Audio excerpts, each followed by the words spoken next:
मेरी नानी मुझे लोकनाथ महाराज के एक यात्रा में ले गई थी वृंदावन में।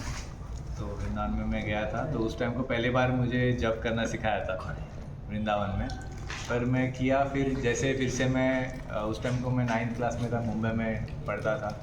जैसे ही फिर से मुंबई में आ गया तो सब चला गया, सब पानी पानी हो गया जो भी सीखा था वैकेशन में। फिर से एक और बार मौका मिला मुझे भगवान ने मौका दिया। हाँ, फिर से एक बार ऐसे यात्रा हुआ था, तब क्लास 11th में था। तभी लोकनाथ महाराज की यात्रा था, फिर से द्वारका, सोमनाथ, वहाँ सब ले गए थे। तो फिर से मैं गया, फिर से चैंटिंग किया कुछ राउंड, सब भक्तों के संग में कीर्तन किया। फिर जैसे वापस आ गया, फिर सब भूल गया। फिर मेरे पिताजी का ट्रांसफ़र चेन्नई में हो गया, तो फिर मैं चेन्नई में चला गया, वहाँ पर इंजीनियरिंग कर रहा था। तो तब तक मैं इस्कॉन को भूल चुका था, क्या जो भी मैं सीखा था। फिर then I went to Gayatri Samaj. तो वहाँ पर कुछ मेरे दोस्त थे, मतलब नेबर्स, तो वो लोग गायत्री का हवन करते थे। तो अच्छे से एकदम खुशबू आता था, बहुत स्पिरिचुअल लगता था। तो वहाँ पर था मैं गायत्री समाज में कुछ महीनों के लिए। फिर वो उतना अच्छा नहीं लगा, थोड़ा बोरिंग लगने लगा। फीका हो गया, खुशबू फीका हो गया फालतू। फिर हमारे कॉलेज में मतलब नेबरहुड में आर्ट ऑफ लिविंग के कुछ वॉलंटियर्स आए। फिर वो लोग ने बोला आ जाओ, तुमको रात में नींद नहीं आता है, ऐसा प्रॉब्लम है, तुमको सब सॉल्व हो जाएगा, आ जाओ यहाँ पर। तो फिर वहाँ पर भी क्या हैप्पीनेस प्रोग्राम रहता है, वो सब किया अच्छे से। और फिर मैं वॉलंटियर भी बन गया आर्ट ऑफ लिविंग में, दूसरों को भी हेल्प करने लगा। तो वो भी सब किया, पर फिर भी मैं तो हैप्पीनेस के तलाश में था। हाँ, सुदर्शन क्रिया वो सब। पर कुछ समय मेंटल हैप्पीनेस मिलता था, पर फिर चला जाता था, हैप्पीनेस में पकड़ नहीं पा रहा था। वो सोच लो कैसे हैप्पीनेस मिलेगा। फिर मैं क्या बोलते हैं, मेरा फिर जॉब लग गया, तो कोलकाता में ट्रांसफ़र हो गया मेरा। तो कोलकाता में फिर मैं सोचा था कि अभी जो हो गया सो हो गया, अभी अच्छे से बेस्ट एम्प्लॉय बन के दिखाऊंगा कॉग्निजेंट में। और सब कुछ मतलब मेरा पहले से ड्रीम था कि अच्छा एक बड़ी बिल्डिंग में रहूँगा, बड़े स्काईस्क्रेपर बिल्डिंग में, अच्छा कंपनी में काम करूँगा। तो वो सब मिल गया था, कृष्णा ने सब कुछ दे दिया, सब कुछ किया। एवरी फ्राइडे दोस्तों के साथ पिक्चर देखने को जाता था, और फिर मॉल्स में घूमता था, सब कुछ ट्राई किया, पर फिर भी अंदर से हैप्पीनेस नहीं मिल रहा है। फिर मैं देखा मेरे सब फ्रेंड सर्कल मुस्लिम्स और क्रिश्चियंस थे। तो मैं देखता था कि क्रिश्चियंस जो मेरे फ्रेंड्स थे, हम लोग जो बाइक पे ट्रैवल कर रहे हैं, जैसे रास्ते में चर्च आता है वो लोग ऐसे ऐसे करते थे। ओके, और मुस्लिम मेरे फ्रेंड्स ऑफिस में ही नमाज़ पढ़ते थे, स्टेयरकेस पे जाके छुप के वहाँ मैट डाल के नमाज़ पढ़ेंगे। तो मैं देखा कि ये लोग इतना अच्छा कर रहे हैं, कुछ भी है, मैं क्या करूँ, मैं कुछ भी नहीं कर रहा हूँ, और इतने सारे भगवान है, क्या समझ में नहीं आ रहा है जो करे। तभी वो फिर थॉट है कि ओके, मैं इस्कॉन में गया था एक बार, उर्मती कृष्णा एक ही भगवान है। तो फिर तभी जाके मैं जब इस्कॉन में आया कोलकाता में, फिर धीरे धीरे DYS कोर्स हुआ। तो मेरा ऑफिस से इस्कॉन मंदिर जाने के 2 घंटा लगता था। सब मेरे दोस्त लोग मेरे को चिढ़ाते थे, इतना दूर जाने में क्या ज़रूरत है। फिर भी मैं कैसे भी किया, मुझे अच्छा लगने लगा। एल्बर्ट रोड, हाँ। और ऑफिस था मेरा न्यूटाउन, और उस टाइम को इस्कॉन न्यूटाउन मंदिर नहीं था, ओनली यहाँ पर गौशाला था। तो ऐसे ट्रैवलिंग करते करते मतलब धीरे धीरे पेड़ बढ़ने लगा। और फिर कौन सा ईयर में?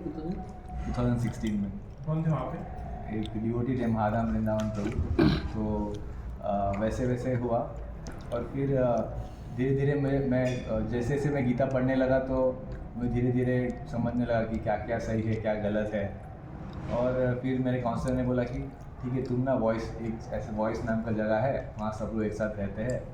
तो मैं गया था एक बार, तो वो छोटा वॉइस था, वहाँ पे 2 ही ड्यूटी रहते थे उस टाइम को, कोई था नहीं, और बहुत एरिया भी उतना अच्छा नहीं था। तो सोचा मैं कभी वहाँ पर नहीं जाऊँगा मैं मंडे टू फ्राइडे ऑफिस करूँगा, सैटरडे संडे मंदिर में सेवा करूँगा, पर वॉइस में कभी नहीं जाऊँगा मैं नीचे कर गया था। अभी कैसे तो करके, पर मुझे खुद को पता नहीं कैसे मैं वॉइस में शिफ्ट हो गया, फिलोसॉफी करके, ये वो करके इसने ऐसा सिचुएशन बना दिया उसी वॉइस में। जब हम कोई 2 ही ड्यूटीज थे, कुक नहीं था, कुछ नहीं था, इतना डिफिकल्ट था, मैं वहाँ पर चला गया। फिर वहाँ पर जाने के बाद मुझे पता था कि मैं वहाँ जाऊँगा, तो मेरे को जाके कॉलेज में बच्चों को बुलाने के लिए बोलेंगे, मैं कभी नहीं करने वाला हूँ वन में कर लिया था और मैं ऑफिस में चारों से लेट आता था ताकि मेरे को वहाँ पर नहीं भेजे करके। पर कैसे हुआ पता नहीं, ऑटोमेटिकली मैं प्रीचिंग लाइन में आ गया और फिर धीरे धीरे मुझे बाहर जाने लगा। मैं ऑफिस से आता था रात को 8:30 9 o'clock, फिर काउंसलर बोलते ही जाओ वो रूम में जाके 2 लोग से मिल के आओ, फिर वहाँ पर जाता था और फिर वो सब मेरे को ईजी लगने लगा। पहले जो डिफ़िकल्ट लगता था, करने का इच्छा नहीं था, वो ऑटोमेटिकली प्रैक्टिस करते करते ईजी लगने लगा। और मैं जिस हैप्पीनेस के खोज में था वो धीरे धीरे I started to find it. तो ये मतलब मेरा सर्च हैप्पीनेस के लिए था कि प्रीचिंग और प्रैक्टिसिंग भक्तों के संग में, जो कि मुझे लगा था वो कभी नहीं करूँगा, पर उसी में मुझे हैप्पीनेस मिलने लगा। और मतलब धीरे धीरे तो क्योंकि मैं सब जगह में ट्राई किया था, गायत्री समाज में, आर्ट ऑफ लिविंग में गया था, इवन मैं चर्च में भी गया था। मैं इस्कॉन में आने से पहले जब क्रिश्चियन मुस्लिम दोस्त इतना फेथफुली करते थे ना, तो I started feeling interest in that. और चेन्नई में मतलब यूथ प्रीचिंग इतना स्ट्रॉन्ग है क्रिश्चियंस का कि वो लोग ने मुझे बस स्टॉप में मैं खड़ा था, मुझे बोला कि come let's have a cup of coffee करके।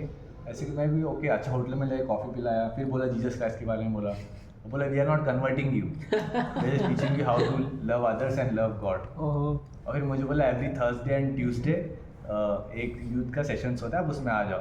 तो मैं वहाँ पे गया तो 4-5 लड़के 4-5 लड़कियाँ सब लोग बैठे थे और फिर वो प्रीस्ट आया, ही रेड 2 verses फ्रॉम बाइबल, कुछ एक कहते हैं ना आइस क्रैकर गेम्स कुछ वैसे खेला और सब लोग को 45 मिनट्स के लिए कुछ बोला और एक समोसा सब लोग को खिलाया और बोला कि now we all 8 or 9 of us sitting here, this itself is church and Jesus is with us करके इतना पावरफुल प्रीचिंग करते थे। तो मैं वहाँ पर भी गया, पर कुछ टाइम के बाद वहाँ पर भी वो आनंद नहीं मिल रहा था।